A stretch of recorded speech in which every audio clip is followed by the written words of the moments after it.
Hello, അമ്മ മനസ്സിൻ്റെ പുതിയൊരു എപ്പിസോഡിലേക്ക് എല്ലാവർക്കും സ്വാഗതം. ചാനൽ ആദ്യമായിട്ട് കാണുന്നവരാണെങ്കിൽ ഒന്ന് സബ്സ്ക്രൈബ് ചെയ്തിട്ട് ലൈക്ക് ചെയ്യണേ. അപ്പോൾ മലറിനെ മഹേഷ് തട്ടിക്കൊണ്ടുപോയിട്ട് ചന്ദ്രികയെ ഭീഷണിപ്പെടുത്തിയിരിക്കുകയാണ്. അവളോട് ബുദ്ധിശാലിയായിട്ട് എന്തെങ്കിലും കാണിക്കുകയാണെങ്കിൽ തീർച്ചയായിട്ടും നീ തന്നെ നിൻ്റെ മകളെ ബലി കൊടുത്തു എന്ന് കരുതിയാൽ മതി എന്നൊക്കെ പറഞ്ഞിട്ട് മഹേഷ് ഭീഷണിപ്പെടുത്തുന്നുണ്ട്. അപ്പോൾ ചന്ദ്രിക കരഞ്ഞുകൊണ്ട് പറയാണ്, എന്തിനാ നീ ഇങ്ങനെയൊക്കെ ചെയ്യുന്നത്? നിനക്ക് എങ്ങനെ ഇങ്ങനെയൊക്കെ ചെയ്യാൻ മനസ്സ് വരുന്നത്? നീയൊക്കെ ഒരു മനുഷ്യനാണോ? അത് നമുക്ക് പിന്നീട് വിശദമായിട്ട് ആലോചിക്കാം. ഇപ്പോൾ ഞാൻ പറഞ്ഞ പ്രകാരം നീ ഇങ്ങോട്ടേക്ക് വരാൻ നോക്ക്. ഒരു കാര്യം ഞാൻ പറയാം. ഇപ്പോൾ സമയം 10 മണി, കൃത്യം 10:30 ആകുമ്പോഴേക്കും ഞാൻ പറഞ്ഞ സ്ഥലത്ത് നീ എത്തിയിട്ടുണ്ടാവണം. മഹേഷിൻ്റെ അത് താക്കീതായിരുന്നു. അങ്ങനെ വന്നിട്ടില്ലെങ്കിൽ പിന്നീട് നീ മലറിനെ മറന്നേക്ക്. അത് കേട്ടതും ചന്ദ്രിക ആകെ ഞെട്ടിയിട്ട് നിൽക്കുകയാണ്. മഹേഷ് അവളെ എന്തെങ്കിലും ചെയ്യും എന്നുള്ളത് ചന്ദ്രികയ്ക്ക് ഉറപ്പായിരുന്നു. മഹേഷ് അതും പറഞ്ഞ് കോള് കട്ട് ചെയ്തെങ്കിലും ചന്ദ്രിക മലർ മലർ മലർ എന്നിങ്ങനെ വിളിച്ചുകൊണ്ടേയിരിക്കുന്നുണ്ട്. പക്ഷെ അപ്പോഴേക്കും കോള് കട്ടായിട്ടുണ്ട്. ചന്ദ്രികയ്ക്ക് എന്താ ചെയ്യേണ്ടതെന്ന് മനസ്സിലാവുന്നില്ല. അവൾ ഫോൺ കട്ടായിട്ട് അങ്ങോട്ടും ഇങ്ങോട്ടും ഇങ്ങനെ നടന്നുകൊണ്ടേ ഇരുന്ന് ചിന്തിക്കുകയാണ്. ദൈവമേ, ഇനി എന്താ ചെയ്യുക? മഹേഷ് മലറിനെ കടത്തിയെന്നുള്ള കാര്യം എങ്ങനെയാണ് സിദ്ധു സാറിനൊന്ന് അറിയിക്കുക? സിദ്ധു സാറിനോട് പറഞ്ഞു കഴിഞ്ഞാൽ അയാൾ മലറിനെ കൊല്ലും എന്നാണ് എന്നെ ഭീഷണിപ്പെടുത്തിയിരിക്കുന്നത്. ദൈവമേ, ഞങ്ങൾ ഇങ്ങനെയും ദ്രോഹിക്കുന്ന മഹേഷിനെ നീയായിട്ടൊന്നും ചെയ്യില്ലേ? ചന്ദ്രിക കരഞ്ഞുകൊണ്ട് ചോദിക്കുകയാണ്. അയാൾ എന്തിനാ ഇപ്പോഴും ഞങ്ങളിങ്ങനെ ടോർച്ചർ ചെയ്തുകൊണ്ടിരിക്കുന്നത്? ചന്ദ്രിക കരഞ്ഞ് കരഞ്ഞ് ക്ഷീണിച്ചിട്ടുണ്ടായിരുന്നു. അതേപോലെ തന്നെയാണ് മലറിൻ്റെ അവസ്ഥയും. അവളും കരഞ്ഞുകൊണ്ടേ ഇരിക്കുകയാണ്. അപ്പോൾ മഹേഷ് വന്ന് അവളുടെ അടുത്തിരുന്നിട്ട് പറയാണ്, മലർ, നീ ഒന്നുകൊണ്ടും ഭയപ്പെടേണ്ട. ഇപ്പോൾ തന്നെ നിന്നെ രക്ഷിക്കാൻ വേണ്ടിയിട്ട് ഒരു അരമണിക്കൂർ കൊണ്ട് നിൻ്റെ അമ്മ ഇപ്പോൾ ഇങ്ങോട്ടേക്ക് വരും. അപ്പോൾ മലർ വീണ്ടും കരഞ്ഞുകൊണ്ട് പറയാണ്, എനിക്കെൻ്റെ അമ്മയുടെ അടുത്തേക്ക് പോകണം. അമ്മയെ അച്ഛനെ നീ എന്തിനാ ഇങ്ങനെ കഷ്ടപ്പെടുത്തുന്നത്? നീ അമ്മയുടെ അടുത്തുനിന്ന് പൊയ്ക്കോ. കരഞ്ഞുകൊണ്ട് മലർ പറഞ്ഞത് കേട്ട് മഹേഷിന് ദേഷ്യം വരികയാണ്. എനിക്ക് നിന്നെ ഇഷ്ടമേ അല്ല. അപ്പോൾ മഹേഷ് പരിഹാസത്തോടെ ചിരിച്ചുകൊണ്ട് പറയുകയാണ്, പക്ഷെ എന്താ ചെയ്യുക, എനിക്ക് നിങ്ങളെ ഭയങ്കര ഇഷ്ടമാണ്. നീയും നിൻ്റെ അമ്മയും ജീവനോടെ ഇരിക്കണമെങ്കിൽ നിങ്ങൾ എൻ്റെ കൂടെ തന്നെ ജീവിക്കണം. അതല്ലാതെ മറ്റു വഴിയൊന്നുമില്ല. മഹേഷ് പിന്നീട് കൂടുതലൊന്നും സംസാരിക്കാതെ അവിടെ നിന്നും ഇറങ്ങിപ്പോയിട്ട് വാതിൽ പുറത്തു നിന്ന് വലിച്ചു പൂട്ടുവാണ്. മലരാണെങ്കിൽ അയാൾക്ക് പിന്നാലെ പോയിട്ട് ഇങ്ങനെ യാചിക്കുന്നുണ്ട്, വാതിൽ തുറക്ക്, എനിക്ക് പോകണം, എനിക്ക് എൻ്റെ അമ്മയുടെ അടുത്തേക്ക് പോകണം. അവൾ കരയുന്നതൊന്നും മഹേഷ് ശ്രദ്ധിക്കുന്നില്ല. അവൻ വാതിലും അടച്ചിട്ട് അവൻ അവിടെ നിന്നും പോയി. അതേപോലെ തന്നെ ചന്ദ്രികയാണെങ്കിലും കരഞ്ഞുകൊണ്ട് ചിന്തിക്കുകയാണ്, ഈ മഹേഷ് മരിക്കുന്നത് വരെ ഞങ്ങളെ സമാധാനത്തോടെ ജീവിക്കാൻ സമ്മതിക്കുമെന്ന് തോന്നുന്നില്ല. ദൈവമേ, ഞാൻ എന്താ ചെയ്യുക? ഞാൻ എങ്ങനെ എൻ്റെ മകളെ രക്ഷിക്കുക? ഈ വിഷയം സിദ്ധു സാറിനോട് പറഞ്ഞാലോ? വേണ്ട, സിദ്ധു സാറിനോട് പറഞ്ഞു കഴിഞ്ഞാൽ ആ കൊലയാളി ഒരുപക്ഷെ എൻ്റെ മകളെ കൊല്ലും. ചന്ദ്രിക വല്ലാതെ ഭയത്തോടു കൂടിയാണ് ചിന്തിക്കുന്നത്.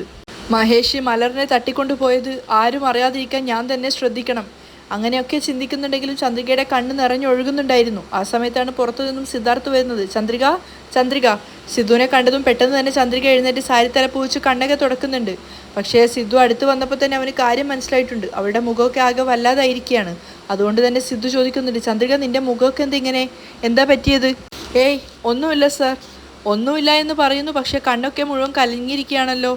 അത് പിന്നെ കണ്ണിൽ പൊടി പോയതാണ് എന്ന് പറഞ്ഞിട്ട് ചന്ദ്രിക കണ്ണ് തുടക്കുന്നത് പോലെ അഭിനയിക്കുകയാണ്. ഓ, അത്രയുള്ളോ? വേറെ പ്രശ്നമൊന്നും ഇല്ലല്ലോ? ഏയ് ഇല്ല സാർ, ഒരു പ്രശ്നവും ഇല്ല. ചന്ദ്രിക തൻ്റെ പരിഭ്രമം മറച്ചു വെച്ചുകൊണ്ട് സംസാരിക്കുകയാണ്. ശരി, അങ്ങനെയാണെങ്കിൽ ചന്ദ്രിക, എനിക്ക് നിന്നോട് പ്രധാനപ്പെട്ട ഒരു കാര്യം പറയാനുണ്ട്. എന്താണെന്നറിയോ?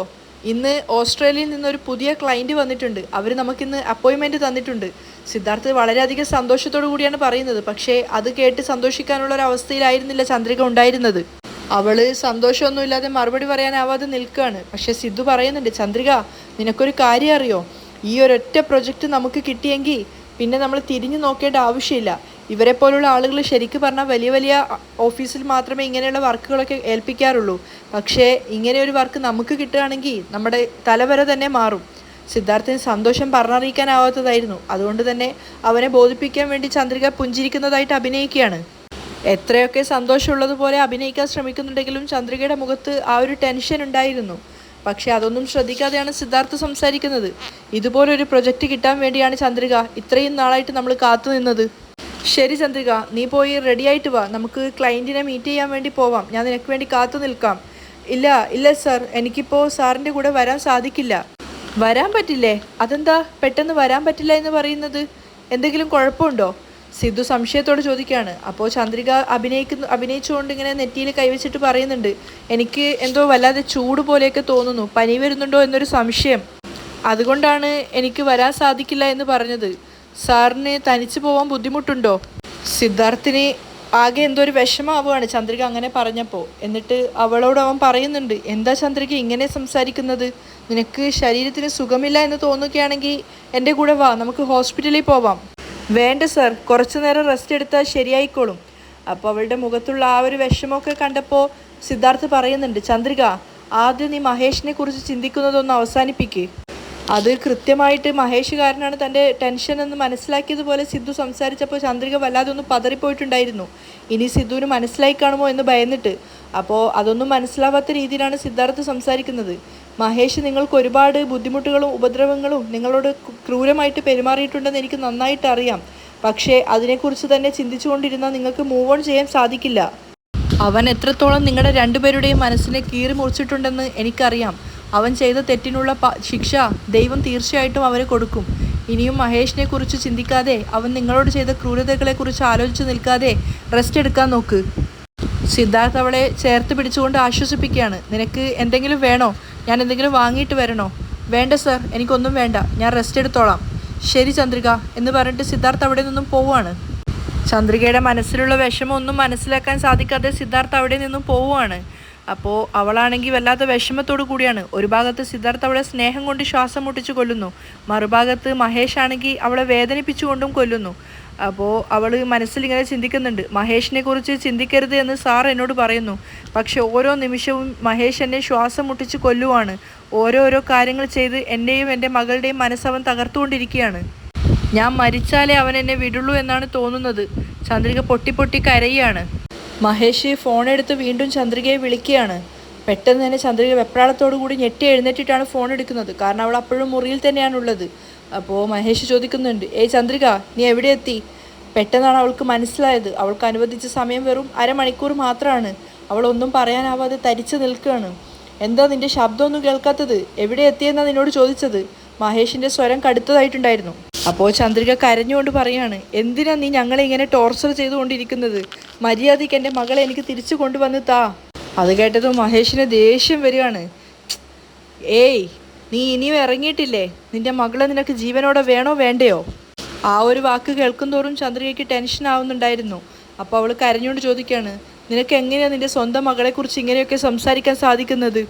അപ്പോൾ അവൻ പറയുന്നുണ്ട്, ഏയ്, ഇങ്ങനെയുള്ള സെൻറ്റിമെൻറ്റ്സ് വാക്കുകളൊന്നും എൻ്റെ അടുത്ത് വരപ്പോവില്ല. ഞാൻ പറഞ്ഞത് പ്രകാരം അരമണിക്കൂറിനുള്ളിൽ ചാച്ചാജി നഗറിലുള്ള ആ റോഡിൽ നീ എത്തിയിരിക്കണം. അല്ലെങ്കിൽ നിൻ്റെ മകളെ നീ മറന്നേക്ക്, എന്നേക്കുമായി. ഏയ്, അങ്ങനെ ഒന്നും എൻ്റെ മോളെ നീ ചെയ്യരുത്. നിനക്ക് എന്നെയല്ലേ വേണ്ടത്? ഇപ്പം തന്നെ ഞാൻ വന്നോളാം. പക്ഷേ ഒരു കാര്യം ഞാൻ നിന്നോട് പറയാം. എനിക്ക് വേണ്ടിയിട്ട് മലറിനെ നീ എന്തെങ്കിലും ചെയ്തോ എന്ന് ഞാൻ അറിഞ്ഞാൽ, അവളുടെ ദേഹത്ത് ചെറുതായിട്ടൊരു മുള്ളു തറച്ചാൽ പോലും പിന്നീട് ഞാനൊരു മനുഷ്യയായിരിക്കില്ല. ചന്ദ്രിക ഒരമ്മ എന്ന പോരാളിയായിട്ടാണ് സംസാരിക്കുന്നത്. ഏയ്, നീ വന്നാൽ പിന്നെ ഞാനെന്തിനാ അവളെ എന്തെങ്കിലും ചെയ്യുന്നത്? നീ എത്രയും പെട്ടെന്ന് വരാൻ നോക്ക്. I am waiting. Mahesh cinema സ്റ്റൈലിൽ 5 ഡയലോഗൊക്കെ അടിച്ചിട്ട് പൊട്ടിച്ചിരിച്ചുകൊണ്ടാണ് കോള് കട്ട് ചെയ്യുന്നത്. ചന്ദ്രികയാണെങ്കിൽ ഫോൺ വെച്ചതും ശരിക്കും വെപ്രാളത്തോടു കൂടി വേർത്ത് കുളിച്ച് നിൽക്കുകയാണ്. എന്തിനാ ദൈവമേ എന്നെ ഇങ്ങനെ ഓരോ തവണയും നീ പരീക്ഷിച്ചു കൊണ്ടേയിരിക്കുന്നത്? ഈ മഹേഷ് എന്നെയും എൻ്റെ മകളെയും വിട്ട് ഒരു കാലത്തും പോവില്ലേ? ഇനി ഞങ്ങൾ മരിച്ചാൽ മാത്രമേ അവന് സമാധാനം കിട്ടുള്ളൂ. എന്നായിരിക്കും ഇന്ന് ഞങ്ങൾക്ക് അവനിൽ നിന്നൊരു മോചനം കിട്ടുക? ഇവൻ കാരണമുള്ള ഇങ്ങനെയുള്ള പരീക്ഷണങ്ങൾ താങ്ങുന്നതിലും നല്ലത് ഒറ്റ വിളിക്ക് തന്നെ നിനക്ക് ഞങ്ങളെ കൊന്നുകൂടെ എന്നൊക്കെ കരഞ്ഞുകൊണ്ട് ചന്ദ്രിക ദൈവത്തോട് ചോദിച്ചുകൊണ്ടിരിക്കുകയാണ്. ചന്ദ്രികയ്ക്ക് ദൈവത്തോട് പോലും ദേഷ്യം തോന്നുവാണ്. അവസാനം അവൾ ചിന്തിക്കുന്നുണ്ട്, ഇന്ന് മഹേഷിൻ്റെ കാര്യത്തിലൊരു തീരുമാനം എടുക്കണം. ഇനി എൻ്റെയും എൻ്റെ മകളുടെയും സിദ്ധു സാറിൻ്റെയും ജീവിതത്തിൽ മഹേഷ് ഉണ്ടാവാൻ പാടില്ല. എല്ലാത്തിനുമുള്ള അന്തിമ തീരുമാനം ഇന്നായിരിക്കണം. അവൾ രണ്ടും കൽപ്പിച്ചുകൊണ്ടാണ് പോവാൻ റെഡിയാവുന്നത്. ആ സമയത്ത് പൂജാമുറിയിലാണ് ലക്ഷ്മിയും ജാനകിയും ഉണ്ടായിരുന്നത്. അവരോരോരോ കാര്യങ്ങൾ ചെയ്തുകൊണ്ടിരിക്കുകയാണ്. പൂമാല കെട്ടിക്കോർക്കലും ദൈവത്തിൻ്റെ വിഗ്രഹങ്ങൾ തുടച്ച് വൃത്തിയാക്കലും അങ്ങനെയൊക്കെ. അങ്ങോട്ടേക്ക് വന്നിട്ട് മഹേന്ദ്രനും പറയുന്നുണ്ട്, ലക്ഷ്മി, ഞാൻ എത്ര നേരം എന്ന് വെച്ചാൽ വെറുതെ ഇരിക്കുക, എനിക്കും എന്തെങ്കിലും ജോലി താ. അപ്പോൾ ലക്ഷ്മി ചിരിച്ചുകൊണ്ട് പറയാണ്, വാസുവേട്ടൻ വന്നതിന് ശേഷം നിങ്ങളും അദ്ദേഹവും ചേർന്നിട്ട് സിദ്ധുവിൻ്റെയും ചന്ദ്രികയുടെയും ബെഡ്റൂം അലങ്കരിച്ചോളൂ. അതാണ് ഇന്ന് നിങ്ങളുടെ ജോലി. ശരി, ഞങ്ങളിന്ന് സൂപ്പറാക്കി തന്നോളാം. മഹേന്ദ്രനും ചിരിച്ചുകൊണ്ട് പറയുകയാണ്. ആ സമയത്താണ് ചന്ദ്രിക സ്റ്റെപ്പിറങ്ങി വരുന്നത്. അവൾ കരഞ്ഞുകൊണ്ടാണ് വന്നുകൊണ്ടിരിക്കുന്നത്. ആ സമയത്ത് താഴത്തെത്തിയപ്പോഴാണ് പൂജാമുറിയിൽ ഇവർ 3 പേരും നിൽക്കുന്നത് അവൾ കാണുന്നത്. അവൾ വേഗം തന്നെ കണ്ണൊക്കെ തുടക്കുവാണ്. അപ്പോൾ അവൾ മനസ്സിലിങ്ങനെ ചിന്തിക്കുകയാണ്, ദൈവമേ, അമ്മയോടും അച്ഛനോടും എന്തു പറഞ്ഞിട്ട് ഇവിടെ നിന്നൊന്ന് പോവുക? ഞാൻ താമസിക്കുന്ന ഓരോ നിമിഷവും മലറിൻ്റെ ജീവൻ ആപത്താണ്. എന്തെങ്കിലും ഒരു കാരണം പറഞ്ഞ് ഇവരെ വിശ്വസിപ്പിച്ച് എത്രയും പെട്ടെന്ന് ഇവിടെ നിന്നും പോവണം. ചന്ദ്രിക കണ്ണു തുടക്കുവാണ്.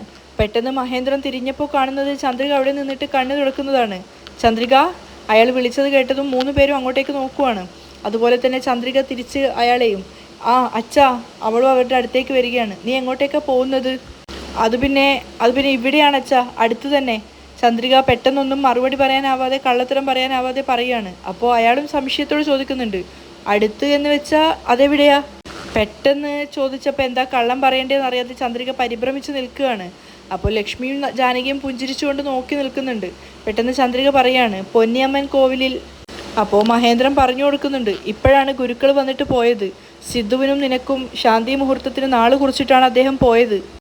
ഇന്ന് നല്ല നാളാണെന്നാണ് അദ്ദേഹം പറഞ്ഞത്. അത് കേട്ടതും ചന്ദ്രികയുടെ മുഖത്താകെ വിഷമാണ് വരുന്നത്. ഇന്ന് പൗർണമിയും നല്ല നാളുമാണ്.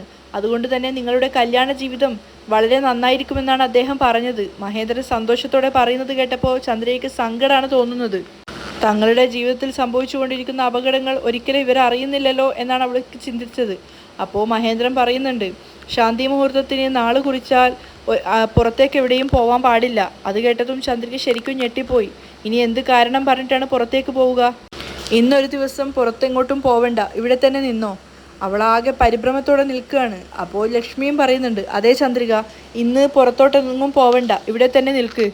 സിദ്ധുവും നീയും ചേർന്നിട്ട് വൈകുന്നേരം ശിവൻകോവിൽ പോയി ശിവന് പാലഭിഷേകം ചെയ്യണമെന്ന് വരെ ഗുരുക്കൾ പറഞ്ഞിട്ടുണ്ട്. ചന്ദ്രിക അതൊക്കെ കേട്ട് വെപ്രാളത്തോടെ നിൽക്കുകയാണ്. അവൾക്ക് എന്താണ് പറയേണ്ടത്, എങ്ങനെയാണ് ഇവരുടെ അടുത്ത് നിന്നൊന്നും പോവേണ്ടത് എന്ന് പോലും അറിയില്ല. കാരണം അവൾ നഷ്ടപ്പെടുത്തുന്ന ഓരോ നിമിഷവും മലറിൻ്റെ ജീവൻ ആപത്ത് സംഭവിച്ചുകൊണ്ടിരിക്കുകയാണെന്ന് അവൾക്ക് നന്നായിട്ട് അറിയാം. അപ്പോൾ അതൊന്നും അറിയാതെയാണ് ഇവർ സംസാരിക്കുന്നത്. ജാനകി പറയുന്നുണ്ട്, ഇന്ന് മാത്രമല്ല ചന്ദ്രിക, ഇനിയുള്ള 7 ദിവസങ്ങളിൽ ശിവന്റെ കോവിലിൽ പോവാനാണ് അദ്ദേഹം പറഞ്ഞത്. ശരി അമ്മായി. പെട്ടെന്ന് ചന്ദ്രയ്ക്ക് ഒരു കള്ളം തോന്നുവാണ്. അവൾ അവരോട് 3 പേരോടായിട്ട് പറയുന്നുണ്ട്, എൻ്റെ ഒരു ഫ്രണ്ട് പൊന്നിയമ്മൻ കോവിലിൽ വന്നിട്ടുണ്ട്. ഞാനാണെങ്കിൽ അവളോട് വരാ എന്ന് പറഞ്ഞും പോയി.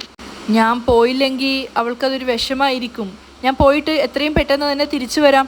അപ്പോൾ മഹേന്ദ്രൻ ഐഡിയ പറഞ്ഞു കൊടുക്കുകയാണ്, എന്താ ചന്ദ്രിക, നിന്റെ ഫ്രണ്ടിനെ ഫോൺ ചെയ്ത് ഇങ്ങോട്ടേക്ക് വരാൻ പറ. നീ എന്തിനാ അത്രയും ദൂരം പോകുന്നത്?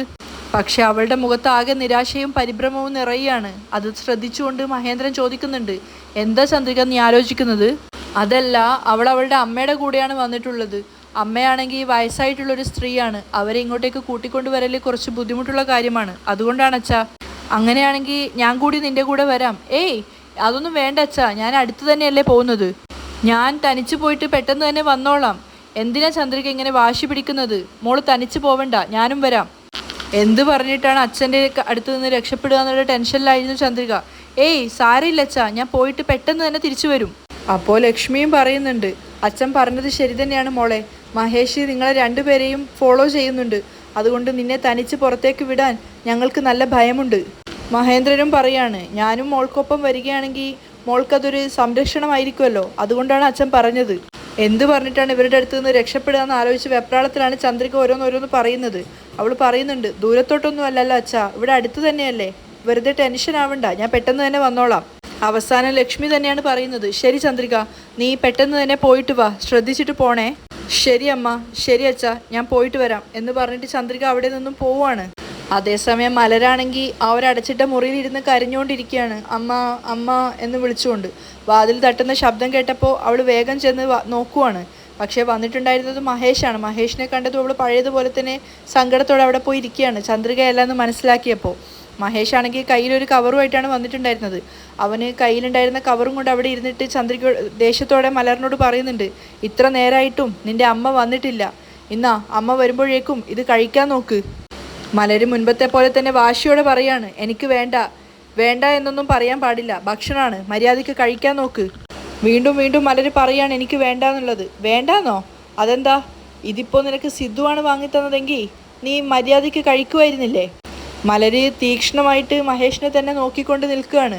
അപ്പോൾ മഹേഷ് പറയുന്നുണ്ട്, ഞാനൊരു കാര്യം പറയാം, സിദ്ധാർത്ഥല്ല നിൻ്റെ അച്ഛൻ ഞാനാണ്. അവനോട് കാണിക്കുന്ന സ്നേഹം എന്തുകൊണ്ടാണ് സ്വന്തം അച്ഛനായിട്ടുള്ള എന്നോട് നീ കാണിക്കാത്തത്? അപ്പോൾ മലരിങ്ങനെ പേടിച്ചുകൊണ്ട് മഹേഷിനെ തന്നെ നോക്കിക്കൊണ്ട് നിൽക്കുകയാണ്. അപ്പോൾ അവൻ ദേഷ്യത്തോടെ പറയുന്നുണ്ട്, ഇത്ര നേരമായി നിൻ്റെ അമ്മയോട് ഞാൻ വരാൻ പറഞ്ഞിട്ടെന്നറിയോ? പക്ഷെ ഇത്ര നേരമായിട്ടും അവൾ ഇങ്ങോട്ടേക്ക് ഇറങ്ങിയിട്ട് പോലുമില്ല. അവൾക്ക് നിന്നെക്കുറിച്ച് യാതൊരു ആവലാതി പോലുമില്ല. നിന്റെ ജീവൻ ആപത്താണെന്ന് ഞാൻ പറഞ്ഞിട്ട് പോലും അവൾക്ക് നിന്നെ രക്ഷിക്കാൻ വരണം എന്നുള്ളൊരു ചിന്ത പോലുമില്ല എന്നൊക്കെ പറഞ്ഞിട്ട് മഹേഷ് മലറിൻ്റെ മനസ്സിൽ ഇങ്ങനെ ഓരോരോ സംശയങ്ങൾ ഉണ്ടാക്കുവാണ്. അപ്പോൾ മലരാണെങ്കിൽ പേടിയോടുകൂടിയാണ് മഹേഷിനെ നോക്കിക്കൊണ്ട് നിൽക്കുന്നത്. അപ്പോൾ മഹേഷിന് അത് കണ്ടിട്ട് ദേഷ്യം വരുന്നുണ്ടായിരുന്നു. അവിടെയാണ് ഇന്നത്തെ എപ്പിസോഡ് വൈൻഡപ്പ് ചെയ്യുന്നത്.